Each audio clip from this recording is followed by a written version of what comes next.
Welcome to English as a Second Language podcast, Tough Negotiations.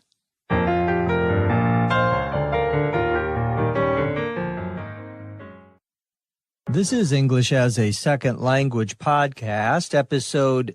I'm your host, Dr. Jeff McQuillan, coming to you from the Center for Educational Development in beautiful Los Angeles, California. In this episode, we'll try to negotiate or arrange a good deal or bargain. It's a story about my experiences renting an apartment here in Los Angeles. Let's get started.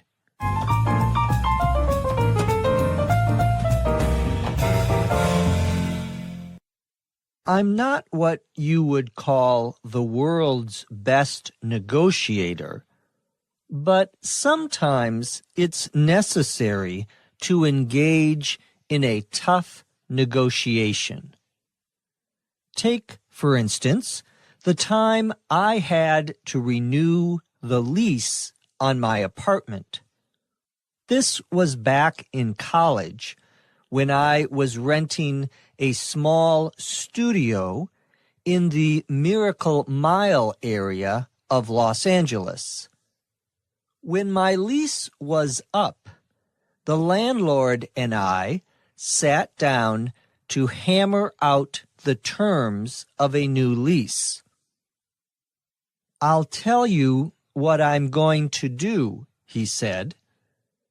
"I'm going to give you a break on rent if you sign a 2-year lease instead of just a 1-year lease." "Well," I said, "I don't know. What sort of break are we talking about here?" "I'll give you a 5% rent increase instead of a 10% increase in exchange for you signing a 2-year lease. It's a win-win situation. You get a cut in rent, and I get the security of a 2-year lease." At this point, I decided to make a counter-proposal. "How about this?" I said. "You give me a 1-year lease with a 6% increase." "No, I can't make that sort of deal," he said. "But here's what I can do, and it's my final offer. I'll pay for your electricity for the first 6 months of the lease, along with the other terms I mentioned before." "You drive a hard bargain. Okay, it's a deal," I said. I guess I could have tried to bargain him down a bit more, but I was happy with our agreement. Now all I had to do was sign on the dotted line.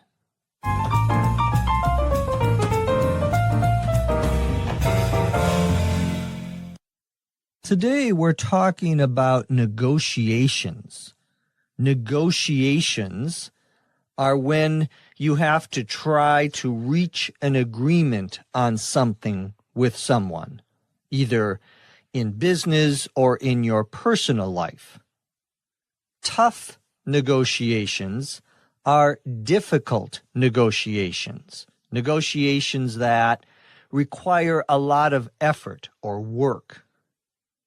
I started by saying that I'm not what you would call the world's best negotiator.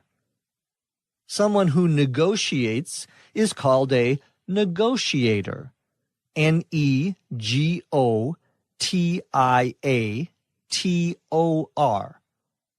The phrase, "I'm not what you would call," means no one thinks that I am very good at this, or I would not be called by someone else this thing. We often use it as a way to be humble, to not brag or boast about yourself. So when I say I'm not what you would call the world's best negotiator, I'm saying I'm not very good at negotiating. When you use this phrase about someone else, it is a criticism. If someone is a very bad singer, you could say, he's not what you would call the world's best singer. People say that about me all the time. I said in the story that sometimes it's necessary to engage, to take part, in a tough negotiation. Then I said, take, for instance, the time I had to renew the lease on my apartment. Take, for instance, means simply for example, or as an example. The time I had to here means when I had to. I said I had to renew the lease on my apartment. To renew some agreement or contract means to extend it, to make it go longer. So when you have an agreement and you renew it, you're committing to a longer period of time. You are promising to do what the contract says for a longer time. I say that I'm trying to renew my lease. A lease, L-E-A-S-E, is a rental agreement, a contract between two people where one person owns something and the other person pays to use it. A lease is a contract to rent an apartment or some other building. You can also use the term lease for a car. If you're leasing a car, you're just paying rent on the car. You're using someone else's car by paying them money. For an apartment in the United States, typically, you sign or agree to a 1-year lease. After 1 year, you can usually renew your lease. I said that the tough negotiations that I was part of were back in college. We use that expression, back in, to mean when I was or at the time of. For example, you could say, back in the 1920s, people liked to dance to jazz music. That means that in the 1920s, people enjoyed dancing to jazz music. I said I was renting a small studio in the Miracle Mile area of Los Angeles. A studio apartment is a one-room apartment. Everything is in one room. Your bedroom, your bed, your kitchen, your clothes. You have just one room. If you have a separate room for the bedroom, that would be called a one-bedroom apartment. But this was just a studio apartment. The Miracle Mile area is just a part of Los Angeles in the middle of the city of Los Angeles. I said that my lease was up. When a lease is coming to an end, we can use the expression was up or is up. We can also use that with the word time. Time is up means there's no more time or time is over. The time is finished. If you have students who are taking an exam and the teacher says time is up, she means stop working on your exam. The time is over. In the story, my lease was up So the landlord and I sat down to hammer out the terms of a new lease. A landlord, Landlord, is someone who owns a building and rents part of the building to someone else. I said I was sitting down or meeting with my landlord to hammer out the terms of a new lease. To hammer out something or to hammer something out means to negotiate, to figure out, to come to a solution. Terms, T-E-R-M-S, in a negotiation are the specific points that you are negotiating about. So, for a lease on an apartment, the terms would be how long the lease is, how much you pay for rent, whether you pay for gas, electricity, and water, and so forth. I then used a couple of expressions that are very common in negotiations, whether it's a personal or business negotiation. One of them was, I'll tell you what I'm going to do. This is an expression that we would use before we give someone our proposal, our ideas for an agreement we are negotiating. The idea here is that we're going to give the person a good deal, a bargain, perhaps a low price. I said that the landlord told me he would give me a break on rent. A break, B-R-E-A-K, here means a reduction, when you make something less. The expression is a break on something. I'm going to give you a break on the price of a new car. Means I'm going to reduce or lower the price for you. The landlord said he would give me a break on rent if I signed or agreed to a 2-year lease instead of just a 1-year lease. I responded to the first proposal by my landlord by saying, what sort of break are we talking about here? The expression, what sort of something are we talking about, means what exactly are the details?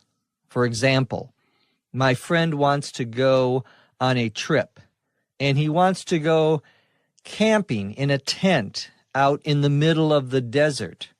So I say, well, what kind of tent are we talking about here? Meaning, give me more information about it. By the way, I would never go tenting or camping in the desert. In fact, I'd never go tenting anywhere. I am not a camper. Anyway, let's return to our story. I said that the landlord proposed only increasing my rent 5% instead of, or in place of, 10% in exchange for signing a 2-year lease. In exchange for is a common negotiating term. It means you give me something, I give you something. We exchange or give each other something of value. My landlord says this is a win-win situation. Win-win means you win and I win. We both benefit or gain something from the negotiation. The landlord said I would get a cut in rent. A cut in rent is the same as a break on the rent, a reduction in the rent. Now, I wasn't happy with the landlord's first proposal, so I made a counter proposal. A counter proposal means after someone proposes or gives his ideas, you reply with or give your own ideas. We even use that word counter as a verb. He countered my proposal with another proposal. Instead of counter-proposal, you can also say counter-offer. I introduced it by saying, "How about this?" And then I gave him my idea. That expression, "How about this?" is used before we are about to give someone our views or ideas about how the contract or the negotiation should be. You can use this expression when you're trying to come to an agreement with someone about what to do, about any situation. For example, you could say, "You want to go to the movies? I want to go to the beach. How about this? We go to the movies first and then the beach." That is how we use "how about this." I said, "How about this?" and then gave my counterproposal. You give me a 1-year lease with a 6% increase. He responded by saying, "No, I can't make that sort of deal." A deal, D-E-A-L, is an agreement. He then said to me, "But here's what I can do, and it's my final offer." There are two expressions here. Here's what I can do, and final offer. Here's what I can do is what you would say in a negotiation when you're not agreeing completely with the other person, but you're willing to compromise in the negotiation. To compromise means you give up something and the other person gives up something. The other term my landlord used was final offer. When someone says, "It's my final offer," they mean that's all I'm willing to do or to give. The person is not going to compromise anymore. My landlord's final offer was that he would pay for my electricity, my electrical bill, for the first 6 months of the lease, along with or in addition to the other terms he already mentioned. I ended by saying to my landlord, "You drive a hard bargain." A hard bargain is a difficult bargain or a difficult agreement. The expression "to drive a hard bargain" means that the other person is a very tough negotiator, that the negotiations are very difficult. I then say, "It's a deal," meaning I agree to your terms. I accept your proposal. I say that I could have tried to bargain him down a bit more. To bargain someone down means to get them to reduce their price or to compromise more. I did not try to bargain my landlord down because I was happy with or satisfied with the agreement. After I agreed to my landlord's terms, I said that all I had to do was sign on the dotted line. All I had to do means the only thing I had to do. The dotted, D-O-T-T-E-D, line in a contract is where you put your signature, indicating you agree to the contract. This is a common expression in English, to sign on the dotted line. It means you are going to sign a contract agreeing to something. Now let's listen to our story, this time at a normal speed.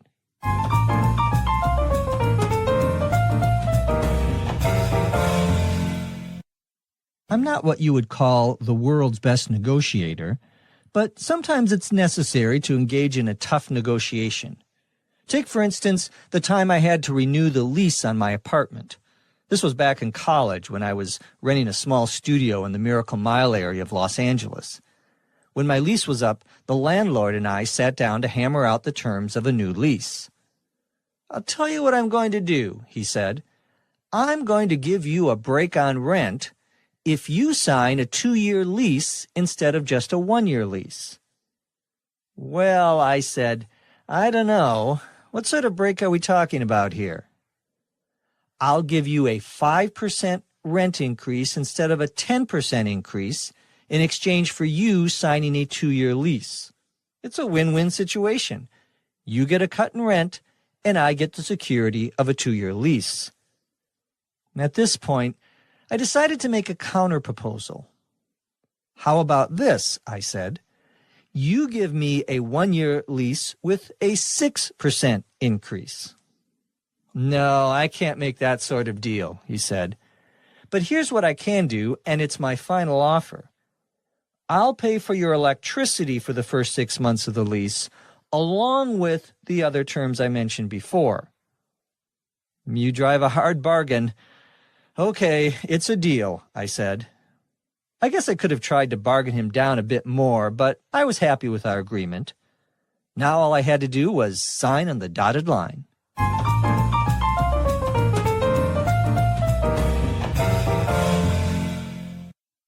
The best deal in English language learning is right here on ESL Podcast.